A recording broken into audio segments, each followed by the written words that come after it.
right, and it looks like we're all set up to get started. Hey everyone, welcome to episode 3 of the MMA Movies and Madness podcast. In this episode, I'm mostly covering MMA stuff, so if you're interested in movie stuff, go ahead and check out my last episode, episode 2, where I covered a bunch of different news, including upcoming movies, the Snyder Cut, and Robert Pattinson in his role as Batman.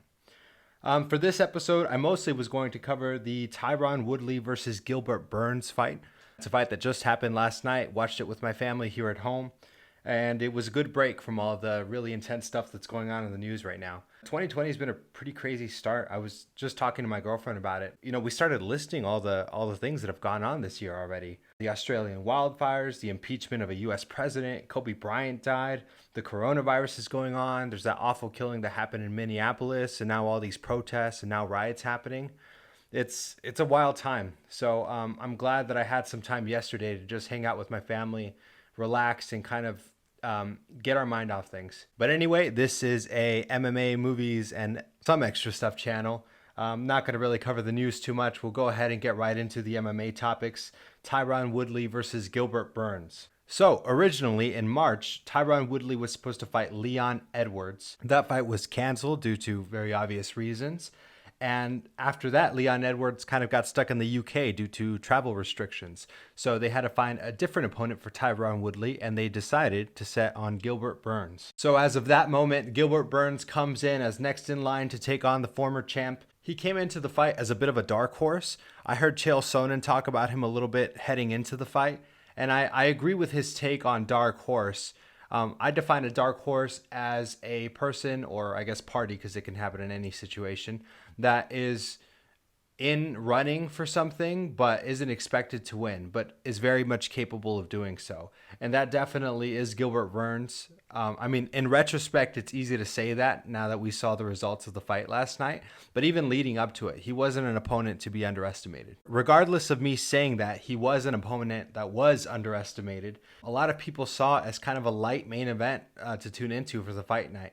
People thought that Tyron Woodley's experience and his vast array of skills would be a bit too much for Gilbert Burns, and that he would handle him, I wouldn't say easily, because in any MMA fight, most MMA fans know anything can happen, but they did expect him to get past him pretty confidently, I think. So Gilbert Burns is a world-class second-degree Brazilian Jiu-Jitsu black belt.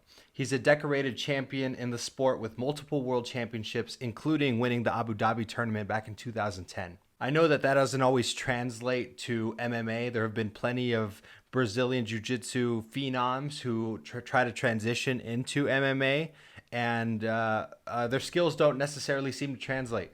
A lot of times they have trouble dealing with a lot of the wrestlers and a lot of the MMA style takedowns. Obviously, once they're on the ground, a lot of jiu-jitsu guys are monsters and tough to deal with, but they have trouble dictating the pace and the tempo of fights with a limited set of skills. So although jiu-jitsu skills don't always translate exactly into MMA perfectly, I think it's always something that should be considered and should carry some weight in a fighter's resume. If a guy has won a lot of jiu-jitsu tournaments, I think that says something big about them, about their ability as a competitor, and about the level of competition they've been in. So a lot of people didn't consider that Gilbert Burns has won 6 out of his last 7 fights. Oh, wow. No, sorry. 7 out of his last 8 fights over 2 weight classes. He was actually fighting in the lightweight division, but had a super intense and unhealthy weight cut to try to make all his fights. He was clearly a guy that was a lot bigger, and he was basically just dehydrating the crap out of himself to try to make the weight. So I was actually reading an article where he was talking about it, and his wife talked to him, said that the weight cut was too bad for his body and that it would affect him in the long run. And he talked with his team and they decided to move up. So he decides to move up in weight class and starts beating everybody that's put in front of him. He got a shot at a very relevant contender in Demian Maia, and he knocked out Demian Maia. That fight really showed that Gilbert Burns is very strong, very capable, and he's able to step up to big competitors. Demian Maia is no joke. So that was Gilbert Burns leading up into the fight. Tyron Woodley is obviously a UFC legend in his own right. He's a future Hall of Famer. He's a strong, fast twitch kind of guy, two-time All-American wrestler. He won the welterweight championship in 2016 against Robbie Lawler with a vicious knockout in the first round. And he's shown time and time again that he's very capable, and he's just a tough guy for anybody to get by. So up until this match, when he won the championship back in 2016 against Lawler, he defended the title successfully until March of last year, where he lost it in a unanimous decision to Kamaru Usman. People have short memories in MMA, so Woodley felt disrespected and disregarded after he lost his championship. I feel like a lot of people forgot about him. A lot of people started talking about the next people in line. Kamaru Usman, obviously Kobe Covington, Jorge Masvidal started to pick up a lot of traction, and Tyron Woodley fell out of the mix in the people's eye. At least he felt that way. I thought he was always in it, but so he was going into this fight hungry for a victory that would put him right back in the mix to get his belt back. All right, so that sets up the two fighters. What happened in the fight? The fight starts, and Gilbert Burns immediately starts at an 11. He immediately charged at Woodley and was so intense, he automatically dictated the pace and spacing of the fight. In the first minute of the first round, Burns is throwing punches in bunches. He's coming in at different angles. He's mixing up his combinations with knees and elbows. And I think he really caught Woodley off guard really early on. In that same first round, he stunned Tyron Woodley early and ends up knocking him down. So at the end of the round, Tyron Woodley obviously looks exhausted from the onslaught. He's got a huge cut over his left eye. But being the veteran, the champion, the phenomenal athlete that Tyron Woodley is, I expected him to try to reset and get back to his game plan leading into the next round. And that's kind of exactly what his corner told him. They were talking to him about, hey, just restart. That first round's out of the way. Set your pace, set your tempo. Round 2 starts, and right away, Gilbert Burns is dominating again. He looks stronger, he looks faster, more aggressive, more determined, and more hungry than Tyron Woodley. He's even controlling the clinches against Tyron Woodley, which is saying a lot given that Tyron Woodley is a two-time All-American wrestler. He's shown great takedown defense before. Not that he was being taken down very easily. He just didn't seem to control anything with the grappling exchanges or the striking exchanges. He looked like things were happening to him and he wasn't necessarily reacting to the situation. So he just couldn't find his spacing. He kept moving backwards, taking steps back as Gilbert charged in, and he just kind of stepped back and was waiting for that right hand to land. Obviously, Tyron Woodley has a monster of a right hand, but I don't know, the timing seemed off and he just didn't seem to get the rhythm enough to connect with it. Rounds 3 and 4 were more of the same. Gilbert Burns slowed down a bit, but overall kept a really tough, really pressure-heavy tempo. He maintained pressure, controlled the spacing, didn't give Tyron Woodley any space or time to adjust or think about what his reaction was going to be. And actually, at the end of the 4th round, he locks in a guillotine right on the ground, and I thought it looked good originally. It looked like he was right under the chin, but his body was kind of at an awkward angle where I wasn't sure if he would get the right torque with the finish where he would be able to submit Tyron Woodley. And he didn't. The round ends, the bell rings, and he didn't get the submission. They go on to the next round. So this is already rounds 1 through 4. Gilbert Burns was just a monster in there. He was dominating him very clearly. Round 5 comes in, and I expected Tyron Woodley to have a hunger in him, or at least to be a little bit desperate in a way. Not that he would make a mistake, but that he would feel that there's obviously no way to win except for knocking out Gilbert Burns. He's not going to make a comeback on any card. Gilbert Burns has dictated the tempo, the spacing. He has basically manhandled Tyron up to this point, and he had won all of the rounds leading up to this point. So I expected Tyron to go in there like a madman, basically. Even though Tyron Woodley is normally a very cautious and defensive fighter, I think he likes to wait for the counter punching. He knows he's very quick and athletic. So I think his plan, or at least what he executes during the fights, is to kind of wait to see what the opponent is going to do and then use those fast twitch muscles, that speed, that accuracy to quickly, defend takedowns and land some quick, especially some quick combinations, especially his right hand. So the 5th round starts and Tyron Woodley does not seem to have any sense of urgency. He doesn't seem aggressive. I thought he was going to be super aggressive, and instead he's still on the back foot. He's still moving backward. He keeps throwing that right hand, or he just kept throwing one punch at a time, waiting for one to kind of land and stun Gilbert, and then he would jump on it. But he didn't seem to want to initiate any sort of big exchange. Instead, Gilbert Burns was actually the one pressing and hunting for the knockdown. He could have played it safe and kept his distance and guaranteed a unanimous decision against Woodley, but instead he wanted to close it. You could see him going in. He looked hungry. He had this crazy look in his eye. He kept the pressure up. And even though he didn't knock him out, he handedly beat him. I thought every round was a very, very, very clear win for Gilbert Burns. So my overall thoughts on the fight: I thought Gilbert Burns looked explosive. He looked versatile. He was bigger, stronger, faster against Tyron Woodley, which is surprising. I feel like nobody would expect that leading into the fight.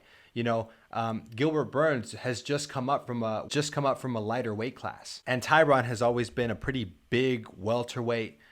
He's always been very strong and fast compared to his opponents. That athleticism and that build has helped him throughout his career. Here, it didn't seem to do much against Burns. If anything, Burns seemed like the bigger man. I thought Burns also showed a lot of intelligence in the fight. He was aggressive and pushed pace, but he didn't go in wildly. He didn't go in without a plan. He threw long combinations and then waited to find new angles. He was changing levels. He was changing direction. He even changed, he controlled the tempo throughout the fight, but he changed it a little bit. There would be times where he would press Woodley with nonstop combinations, and then he would back up, catch a breather, keep the pressure, but not in a way that would tire him out immediately, not just throwing a bunch of crazy combinations. I think he was always respectful of Tyron Woodley's right hand and the experience he has. At any moment, Woodley can be really explosive. One thing I was particularly impressed with was Gilbert Burns' level changes.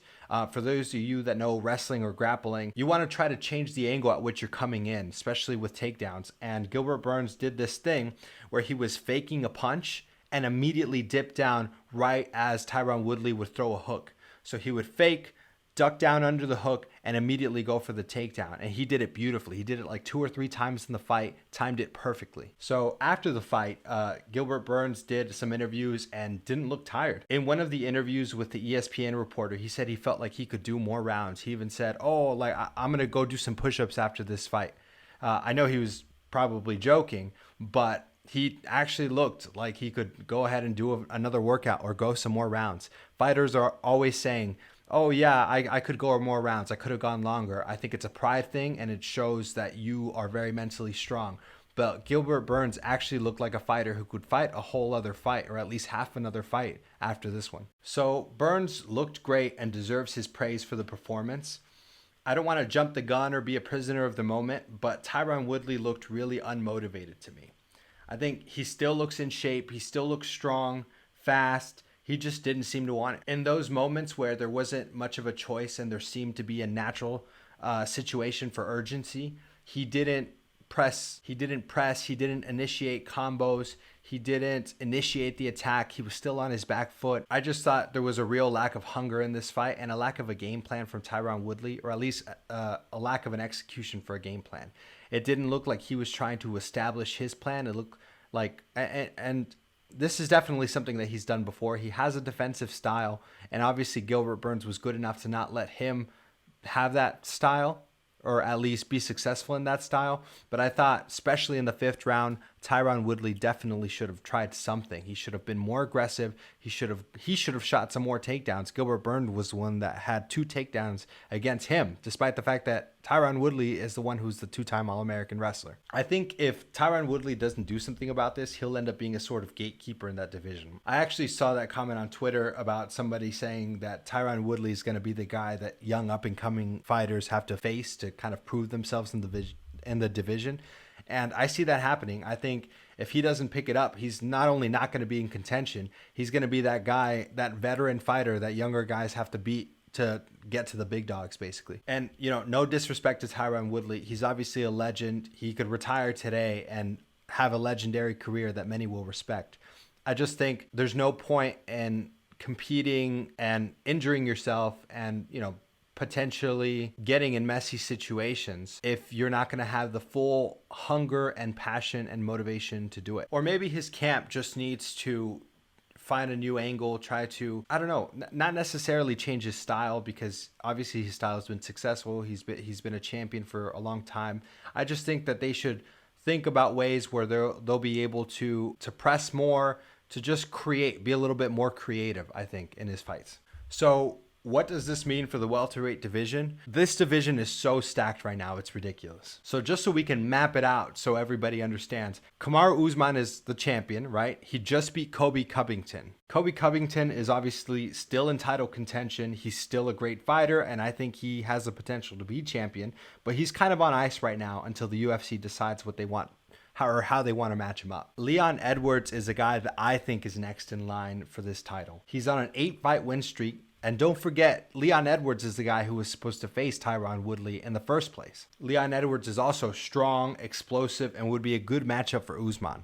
I think a lot of people are dismissing Leon Edwards as the next in line for the title because Usman already beat him. But that was before Usman had the belt. And now that he's on this win streak, I think Leon Edwards deserves a title shot. Another guy who's hugely popular right now is Jorge Masvidal.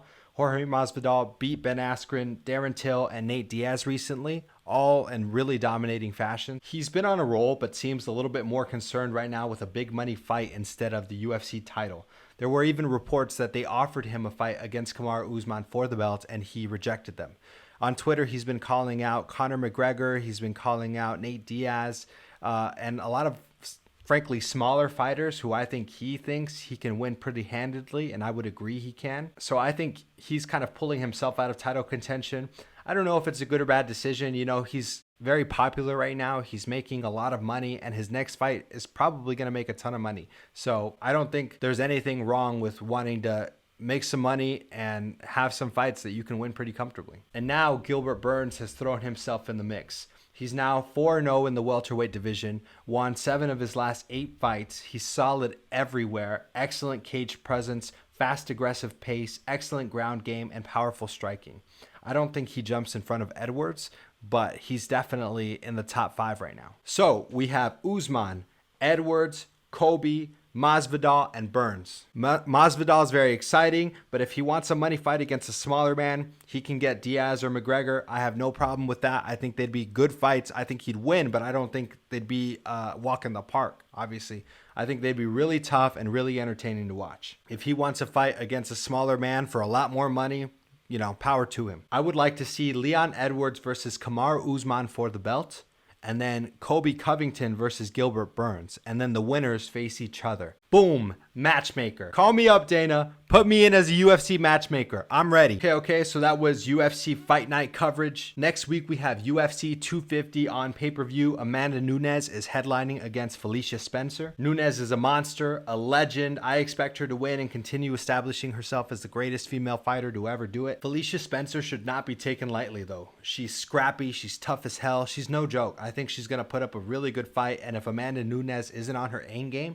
Felicia could come with the upset. There are many other fights on that card, but I'm pumped about one in particular. Last week, it was announced that Sugar Sean O'Malley is going to join the card. He's going to be fighting Eddie Wineland. I'm super pumped about it. You know, my boy got a spot on the main card of a pay-per-view event. For those of you who don't know, Sean O'Malley lives in Arizona, trains in Arizona, and I think he's repping Arizona. As an Arizona guy, I hope he wins and keeps moving up in that bantamweight ladder, especially now that Henry Cejudo has stepped down. There's going to be basically a scramble for who's, you know, starts to rise out of that rank. And obviously he's not close to a title fight right now, but I think he has a lot of potential. I think he could fight his way up and eventually get to the title in that division. Sean O'Malley is very tall, very lean, very explosive, and I think he's just stylistically a really tough matchup for a lot of those shorter guys in that division. That's it for today. I know today was a little bit of a shorter episode. I mostly wanted to get out a video covering that fight night that just happened. Please remember to like, subscribe, follow me on social media. I'll put all the links and information down in the description. I'll be making another video soon covering some more movie topics. If anybody has any recommendations on MMA stuff, movie stuff, or anything else, just let me know. Thanks for watching episode 3 of MMA Movies and Madness. See you next time.